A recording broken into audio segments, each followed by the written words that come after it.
Selamat datang di Tengak-Tengok channel YouTube. Saya Cisi akan membacakan cerita yang saya tulis sendiri dengan judul Singit. Mereka menghantui keluargaku. Jangan lupa untuk di-like, subscribe, dan share video ini. Selamat mendengarkan.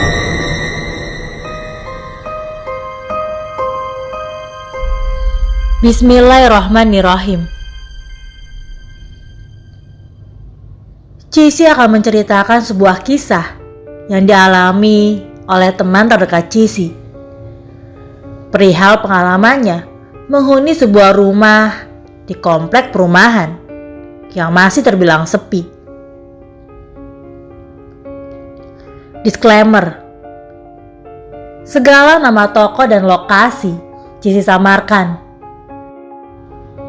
atas permintaan dari narasumber untuk menjaga kerahasiaannya karena menyangkut nama baik sebuah daerah maupun keluarga dan sanak saudara.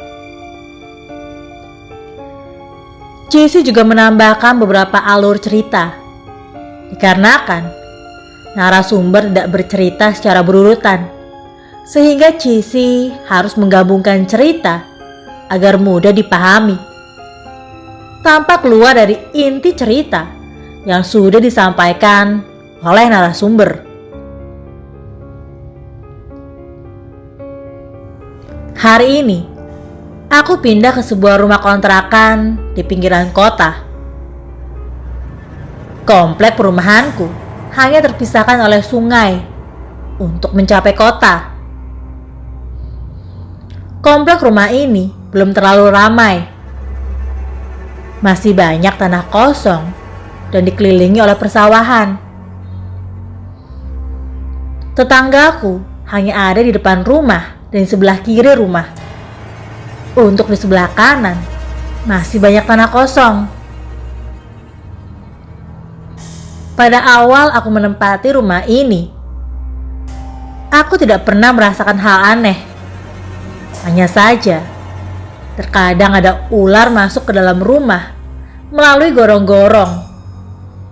Dan aku menganggap hal itu adalah hal yang terbilang lumrah.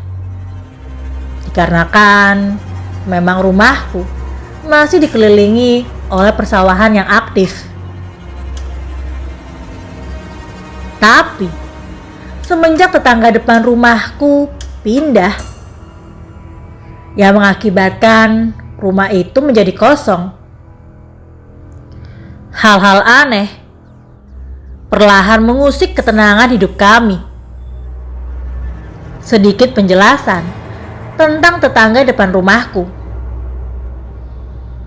Penghuni rumah depan adalah sepasang suami istri muda. Mereka memiliki seorang bayi laki-laki. Aktivitas pasangan muda itu lumayan padat, membuat rumahnya hampir tidak pernah sepi. Dini hari, sekitar jam 1, terdengar suara ramai berisik, seperti suara orang yang sedang memasak. Awalnya, hal itu membuatku sedikit takut. Tapi, sekitar subuh, setelah azan subuh bergema, terdengar suara banyak motor berhenti di depan rumah. Ketika aku mengintip dari jendela kamar, aku melihat beberapa wanita muda berhenti di depan rumah, seperti mengambil sesuatu dan pergi. Kira-kira ada sekitar 3-6 motor. Hal itu membuatku sedikit penasaran dan bertanya kepada tetangga sebelah. Ternyata pasangan muda tersebut memiliki usaha sarapan pagi dan memiliki beberapa orang karyawan. Sore harinya, wanita yang tinggal di depan rumahku akan mengajak anaknya bermain dengan tetangga sebelah rumahku. Dan pada malam harinya, terkadang bapak-bapak komplek di perumahan ini suka bergadang atau berkumpul di depan rumah tersebut. Tapi semenjak pasangan muda itu pindah, keadaan menjadi sangat sepi. Pagi, siang, dan malam sepi. Hanya suara lolongan anjing komplek yang terdengar. Sekitar 2 minggu setelah rumah itu kosong, hal aneh mulai menghantui kehidupanku. Pernah suatu ketika, Mas Amir, suamiku, hendak pergi keluar rumah untuk membeli sesuatu. Ketika Mas Amir membuka pintu gerbang, sekelibat dia merasa ada sosok yang lewat di belakangnya. Karena posisinya pada saat itu membelakangi rumah tersebut. Sedikit penasaran, Mas Amir melihat ke arah rumah tersebut. Gelap. Rumah di depanku sangat gelap. Tidak ada penerangan sama sekali. Karena memang keadaan sekeliling sepi, akhirnya Mas Amir mengeluarkan motornya dan hendak menutup gerbang serta menguncinya. Pada saat Mas Amir menaiki motornya, sekilas dia melihat ada perempuan berdiri dan mengintip di jendela rumah tersebut.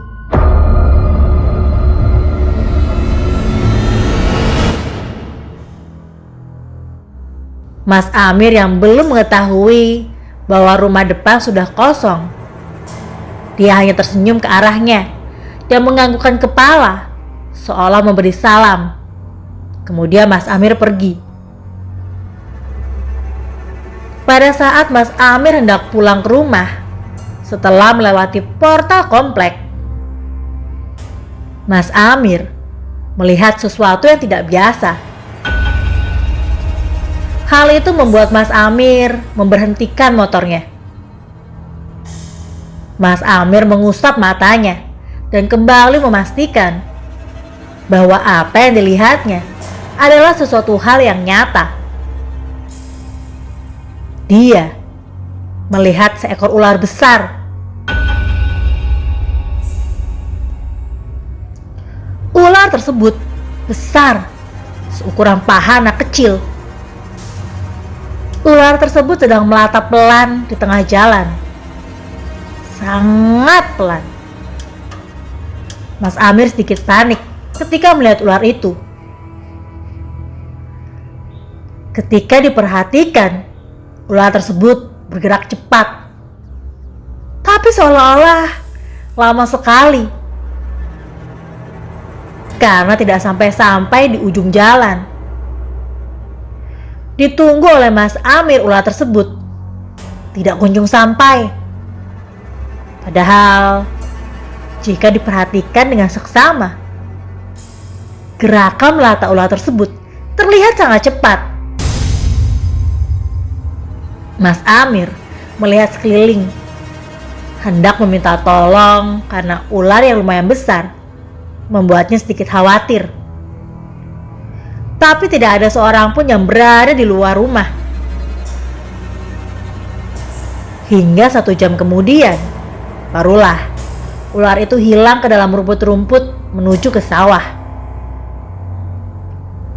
Selama tinggal di komplek ini, baru kali ini Mas Amir melihat ular sebesar itu. Ketika aku tanya kepada tetangga, mereka menjawab tidak ada yang pernah melihat ular sebesar itu.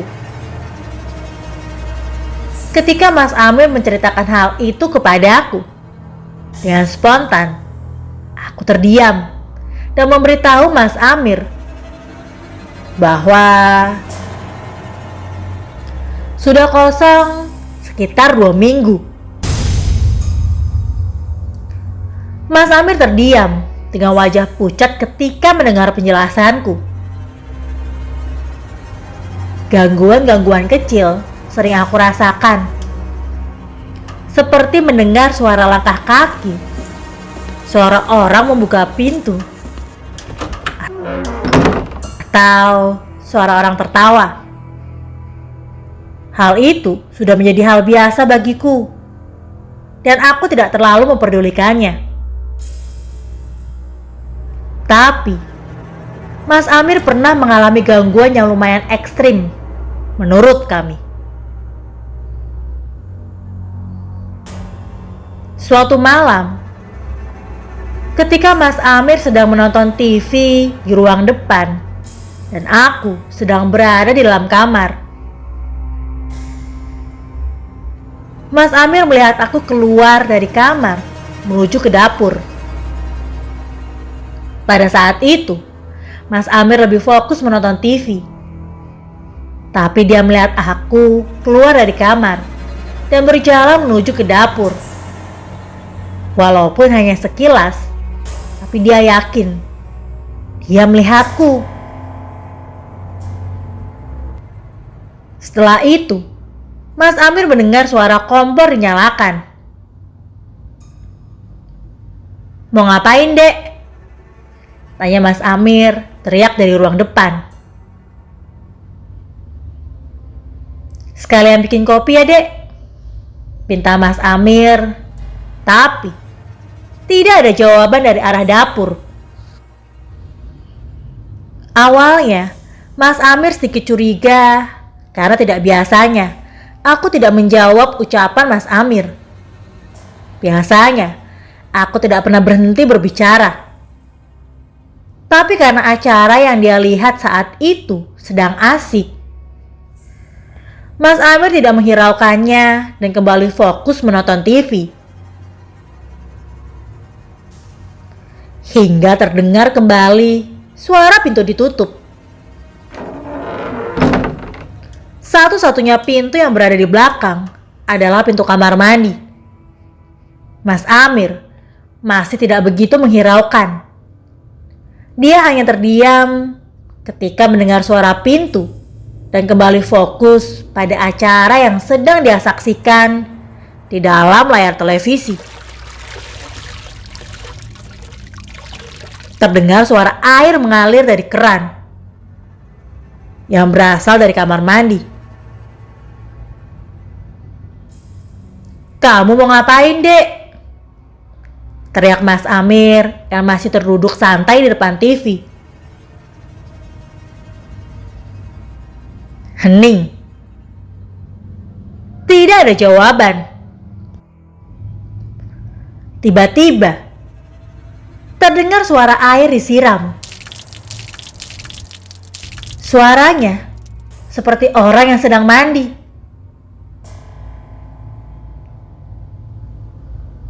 "Kamu gak salah mandi malam-malam gini?" Mas Amir masih berteriak. Suara air yang disiram masih terdengar jelas dari dalam kamar mandi.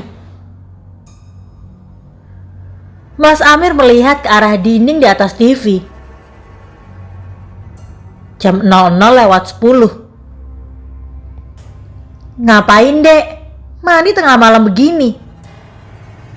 ucapnya kembali berteriak. "Jam 12 lewat loh, Dek. Nanti masuk angin kamu," tambahnya. Hening. Tidak ada jawaban dari dalam kamar mandi. Hanya terdengar suara air yang disiram tanpa henti. Mas Amir kesal karena aku tidak menjawab pertanyaannya. Hal itu membuatnya berdiri melangkah menuju ke kamar mandi.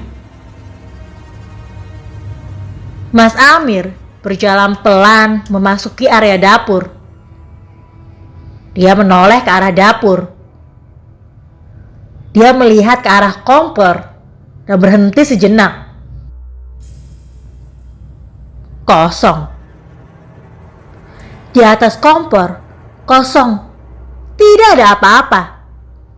Padahal tadi Mas Amir sudah berteriak meminta tolong untuk dibuatkan kopi. Mas Amir pun hanya menggelengkan kepala dan melanjutkan langkahnya menuju ke arah kamar mandi. Masih terdengar suara air yang disiram dari arah dalam kamar mandi. Tapi seketika semua menjadi hening. Ketika Mas Amir sudah berdiri di depan pintu kamar mandi, suara air yang disiram mendadak berhenti. Suara air keran yang mengalir perlahan menghilang. Hening. Angin tiba-tiba melewati pundak Mas Amir, membuat keadaan menjadi berbeda, menjadi mencekam. Bulu kuduknya berdiri seketika. Mas Amir terdiam di depan pintu kamar mandi. Nafasnya mulai tak beraturan. Mas Amir melihat sekeliling. Tidak ada siapa-siapa. Mas Amir mengangkat tangannya.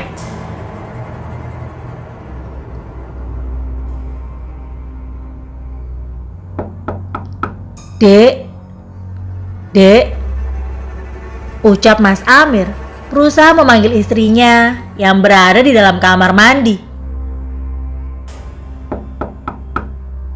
Dek, kamu udah selesai mandinya? Tanya Mas Amir masih di depan pintu kamar mandi. Hening. Tidak ada suara dari dalam kamar mandi. Keringat mengalir membasahi tubuh Mas Amir. Padahal baru saja angin menerpa tubuhnya. Tapi sekarang kening serta bajunya sudah mulai basah. Mas Amir menelan ludahnya, mencoba mengetuk pintu kamar mandi sekali lagi. Dek, kamu gak kenapa-napa kan? Hening. Masih tidak ada jawaban dari dalam kamar mandi. Aku masuk ya, Dek, ucap Mas Amir memegang gagang pintu kamar mandi.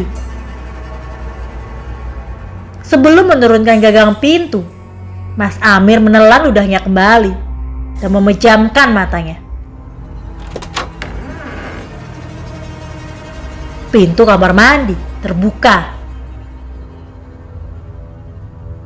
Kosong. Tidak ada siapa-siapa di dalam kamar mandi. Mas Amir membuka pintu kamar mandi lebih lebar lagi dan melihat ke arah ke dalam kamar mandi. Mas Amir terdiam kaku. Bola matanya bergerak ke kiri dan ke kanan tanpa menggerakkan kepalanya. Nafasnya sangat pelan sekali. Tiba-tiba, angin kembali berhembus melewati pundaknya, membuat bulu kecil di area leher dan sekitarnya berdiri.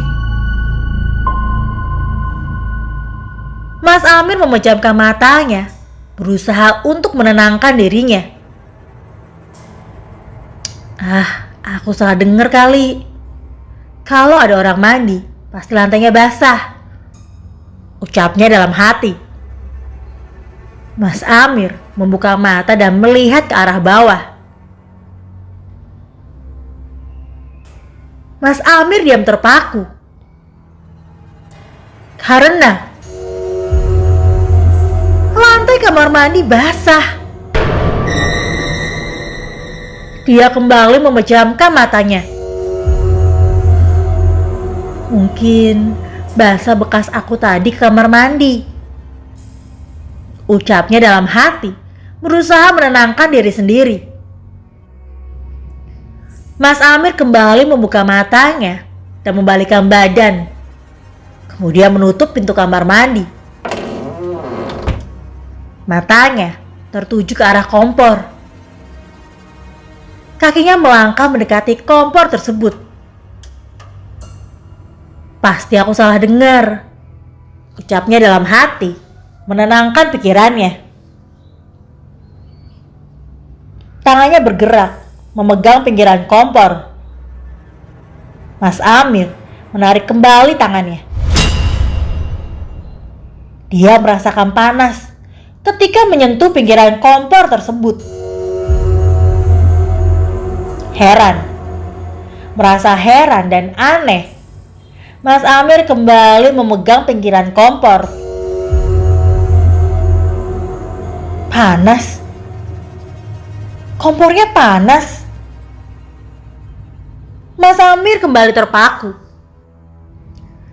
Dia terdiam beberapa saat, berusaha untuk berpikiran positif untuk mengusir rasa takutnya.